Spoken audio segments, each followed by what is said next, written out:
I just watched Netflix's Avatar: The Last Airbender, season 1.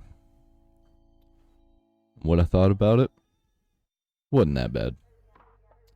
If you've never seen the original, because there's no justification for this to exist. So let's just get into. I don't even know what to say about it.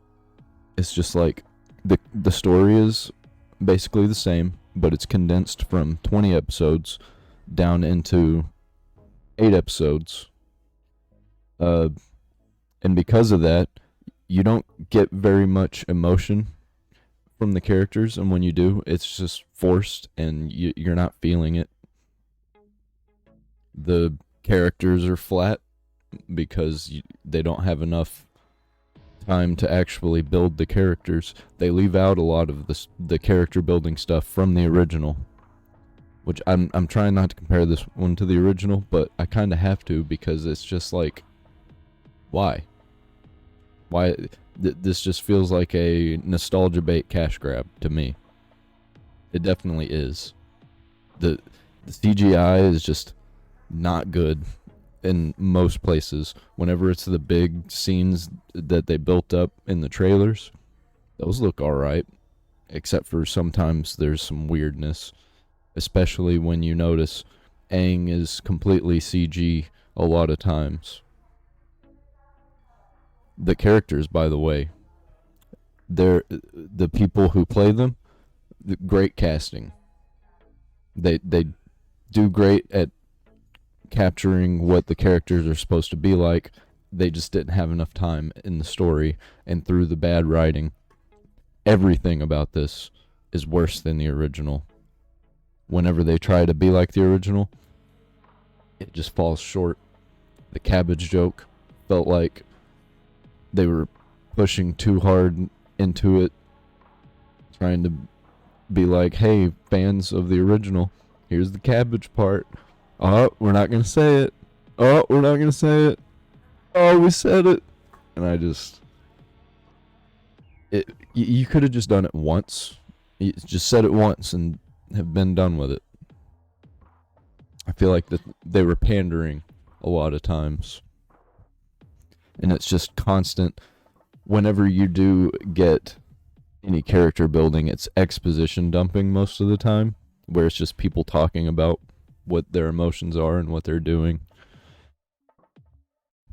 And the characters, most of the time, whenever they're interacting, like the main characters, it's all about what they're doing, what they're going to do. It's just straight up business. There's no personal connection, so you just don't feel their relationships.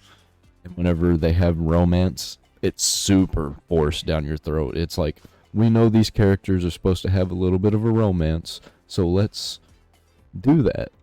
And then it just, they didn't have enough time, I don't think.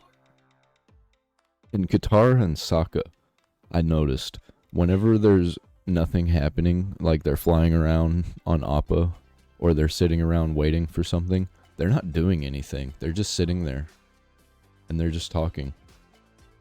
I remember in the original show, when they were sitting there doing nothing, they were still doing something with their hands. Like, Katara was trying to do something with her water bending, or like Sokka would be trying to prepare food or something, or, you know. And they're just never doing anything. They mash together a lot of the plots in the middle into just like full episode plots into subplots of just a few episodes, and it's very rushed. The best episode in the entire series was when they went into the spirit realm.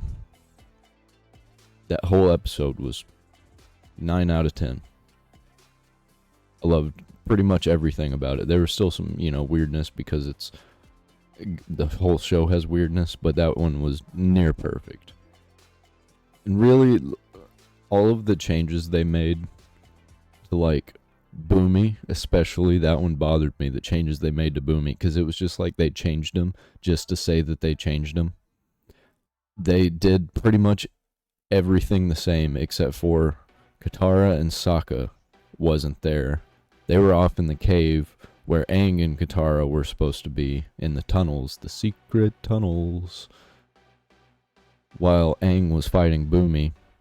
But he knew he was Boomy, and they changed him from being this, like, playing games with Aang, because Aang hasn't figured out that he's Boomy yet, to he already knows.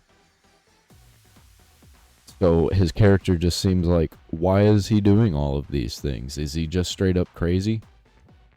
Yeah, he's just crazy. And then he realizes Aang was right the whole time.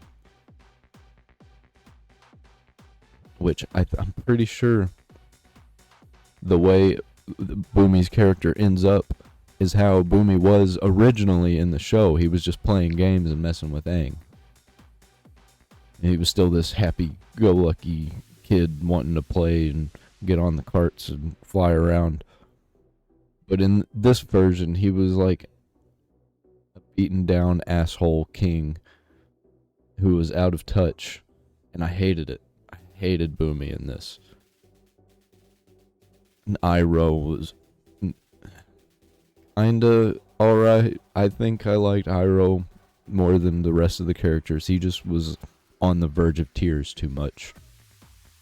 And the brave little soldier boy section that he had, which I'm pretty sure was that supposed to be in season 2? Or is that season 1? I think that was supposed to be in season 2. And they just kind of did it in like 2 minutes. And I was just out of it. It pulled me out because I knew what was happening. I was like, they're going to reveal this right off the bat. Which I don't mind them revealing it, but they just didn't do it in a good way. And then they play the brave little soldier boy theme. Like, oh, this is what this is supposed to be.